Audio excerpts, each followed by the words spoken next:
The Iraqis are better off today than they were under Saddam Hussein. We killed a lot of people.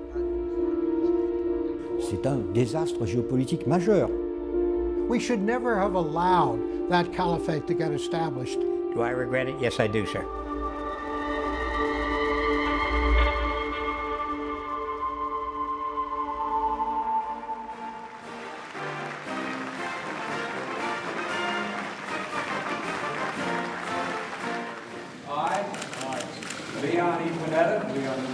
Do solemnly swear that I will support and defend the Constitution of the United States, support and defend the Constitution of the United States against all enemies, foreign and domestic. Against all enemies, foreign and domestic.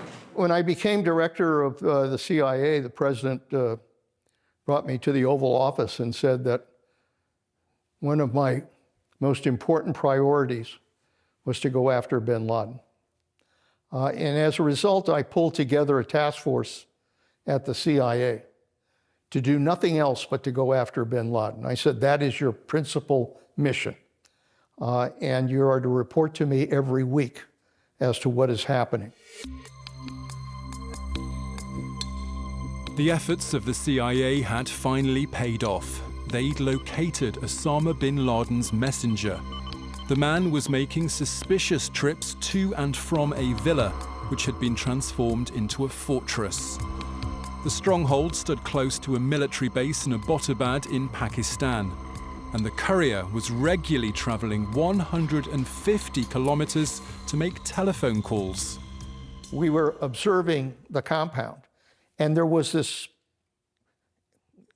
probably middle-aged individual who used to come out like a prisoner in a prison yard. And he would walk in circles very rapidly around, and then he would go back inside. And I remember telling the CIA, you've got to get a facial identification. This could be bin Laden.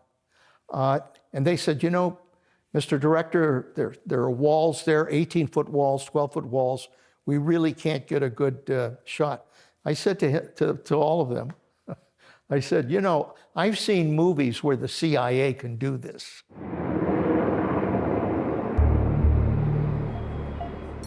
The CIA had strong suspicions, but as yet couldn't be absolutely certain. But Barack Obama decided that this was a risk worth taking. A team of Navy SEALs was secretly dispatched by helicopter to Pakistan to launch an attack against this target.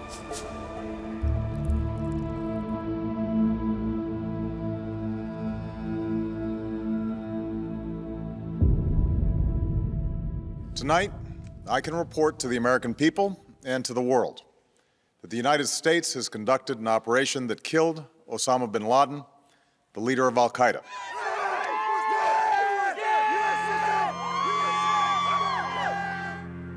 Ten years after 9/11, the orchestrator of the bloodshed had finally been killed. The reinforcements stationed in Iraq and Afghanistan now painted a picture of a less complicated situation on the ground, especially in Iraq. I think we relaxed way too much, and it did go badly. We should never have allowed that caliphate to get established in the northern part of Iraq. It made no sense. Look what it did with Syria. I mean, we're still fighting. I mean, we've got troops over there. People are still dying. Some state encouraged tens of thousands of foreign fighters to come to Syria in order to bring Syrian regime down. They used the border between Iraq and Syria. This is one of the main reasons of the success of the terrorists in Iraq. We were wishing that these bad people weren't so bad, and if we were nice, they'd just be nice. So we'll bake you a cake for your birthday, and you come on, and we'll all have a piece of cake. Boom. Members of the old guard of the Saddam regime and extremist Islamists freed from US jails in Iraq now found common ground. They joined forces to beef up the ranks of Al-Qaïda, led by Abu Musab al-Zarqawi, and then later the ranks of the Islamic State group. What we did do is we gave rise to Mr. El-Zakari and ISIS. And that allowed murder, mayhem, and terror to exist all throughout the country and allowed ISIS to rear its head for another decade and eventually establish a caliphate. Now, fortunately, by the U.S. and international and Iraqi fighters, they've eliminated the caliphate, but they've not eliminated ISIS. It's still a factor.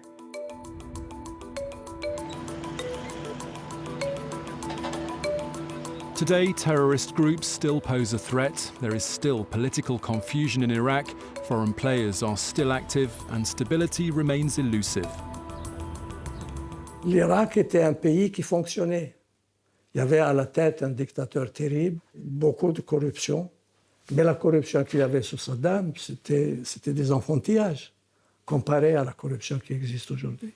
It was not a failure. The per capita GDP in Iraq today is 5 times what it was in 2003. The infant mortality rate has dropped. Life expectancy has gotten longer. So the Iraqis are better off today than they were under Saddam Hussein. These terrorist groups targeting the region and the West, like Al-Qaïda and the Islamic State organization, were Sunni. But some US neoconservatives were adamant that these groups didn't pose the biggest threat. Well, the Sunni Islamists don't have a nuclear weapons program either, nor do they have chemical or biological weapons program as Iran does. The fact is that the capability to inflict massive damage, well beyond the horror of 9/11, but much greater than that, goes to the country that develops both the terrorist capability and the weapon of mass destruction, which is why Iran is the central threat. Ironically, it was the very same policies put in place by these neoconservatives that were now bolstering their arch-enemies. Quand je suis allé aux États-Unis, où John Negroponte, qui était devenu le directeur du renseignement national américain, m'avait reçu, m'avait accueilli, et j'avais rencontré aussi des collaborateurs du président Bush, et qui m'avaient dit, voilà, on entend dire de plus en plus que nous avons livré l'Irak à l'Iran sur un plateau d'argent. Qu'en pensez-vous? Et je leur ai répondu que ce qui m'étonnait, c'est qu'ils ne s'en rendent compte que maintenant.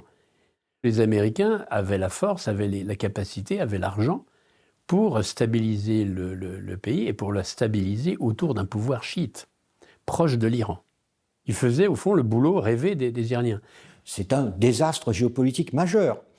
L'Irak était un pays qui était le barrage face aux ambitions iraniennes, et tout ce qui découle au Moyen-Orient aujourd'hui provient de là. Si les Saoudiens et les Émiratis sont terrorisés par l'Iran, c'est justement parce qu'il n'y a plus d'Irak. Donc ils se sont rapprochés d'Israël. Si vous êtes à Abu Dhabi, évidemment que vous êtes inquiet d'avoir l'Iran en face de vous. 20 years after 9/11, the situation is even more complicated in Afghanistan. The Taliban, who were pushed out in December 2001, now control nearly all the country after capturing Kabul, and this even before the final withdrawal of US soldiers. En faisant des investissements très lourds, on a oublié 2 choses. On a oublié la vie quotidienne et on a oublié le problème de la drogue. Si on n'éradique pas la drogue, on ne peut pas éradiquer le terrorisme. Parce que la drogue finance directement ou indirectement les mouvements terroristes qui perçoivent leurs impôts sur la drogue. N'oublions pas que l'Afghanistan est le premier pays producteur d'héroïne dans le monde. J'ai essayé d'en parler également au secrétaire général de l'ONU. Et je dois dire que j'ai eu un intérêt poli, bien sûr, parce qu'on est toujours poli dans les réunions internationales, mais il n'y a eu rigoureusement aucune suite. Despite the adoption of a constitution with a central power, the Afghan government led by Ashraf Ghani never managed to impose its laws on the whole country. The former Vice President Yunus Kanuni outlined this problem just weeks before the Taliban retook control. و دلیل از اینکه هنوز نیروهای دفاعی ما به مرحله خودکفایی نرسیدن در حالی که روزانه قربانی میتن که مورد حمایت مردم ما قرار دارن. هنوز هم اتکای افغانستان یکی از ضعف‌های 20 سال گذشته مایی بود که اتکای افغانستان یعنی دولت افغانستان با کمک‌های بیرونی است. Je posais la question justement à Ashraf Ghani quand je suis allé lui faire ma visite de départ et je lui avais demandé comment il voyait la situation et comment il envisageait le gouvernement d'un pays dont 30%, c'est plus d'ailleurs aujourd'hui, ça dépend si c'est le jour et la nuit, 30% échappaient au contrôle du gouvernement.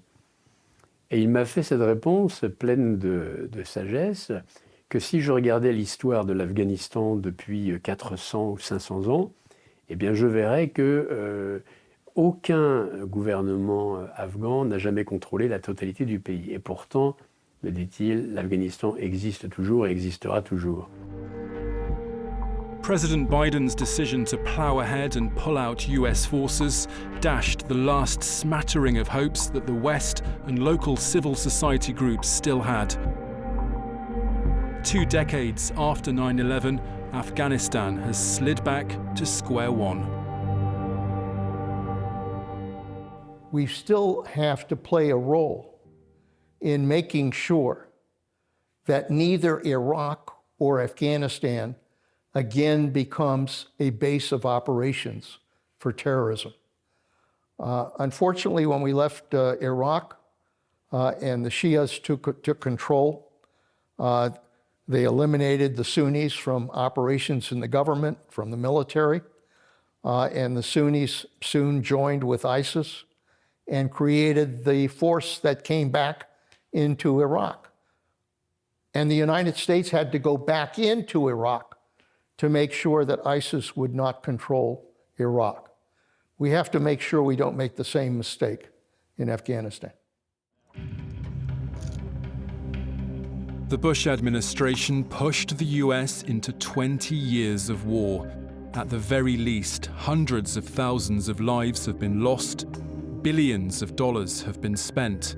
The countries affected and the wider region are faring no better, and the threat posed by jihadist groups still hangs heavy. Nous découvrons que, après tout, une dictature, c'est mieux qu'une guerre civile. C'est terrible à dire. Regardez ce qui est arrivé à l'Irak. Saddam Hussein était un dictateur atroce, mais honnêtement, est-ce que ça a atteint ces centaines de milliers de morts? Do I regret it? Yes, I do, sir. Yeah, I regret it because 4 or more thousand of my citizens are dead. I can't imagine how many Iraqis. Situation is somewhat better now, but ISIS is still around. I'm horrified with those associated with Iraq, and I feel it's a debt I owe my citizens. I have no regret. The only regret I have is that we didn't do it in 1991. I wish I'd never had anything to do with it. Every death that occurred in Iraq on the Iraqi side and on the US side, the British side, the other sides, coalition sides, I feel like I have some responsibility for. Not a good feeling. And I don't think that there is the attention to understand 9/11 very well anymore. I think it's yesteryear for today's generations coming forward. I don't think there are lessons that we have learned have been taken seriously. And to prove my point, we are still not doing very well in the war on radical Islam. I can still show you Boko Haram. I can still show you atrocities. I can still go to any country you want and show you that things are less stable right now than they were when I left the agency in 2006. And I'm not kidding. We know how to go after terrorists and to kill them. But one thing we haven't worked on is how do we prevent terrorists from becoming terrorists? That's something we haven't focused as much attention on. We don't learn lessons in America. We made a mess. We killed a lot of people, 2.5 million people. We dropped more iron bombs on North Vietnam, Laos, and Cambodia than we dropped in World War II. And we didn't learn a thing. So the answer to your question is Americans don't learn anything. Americans, we should be called the United States of amnesia.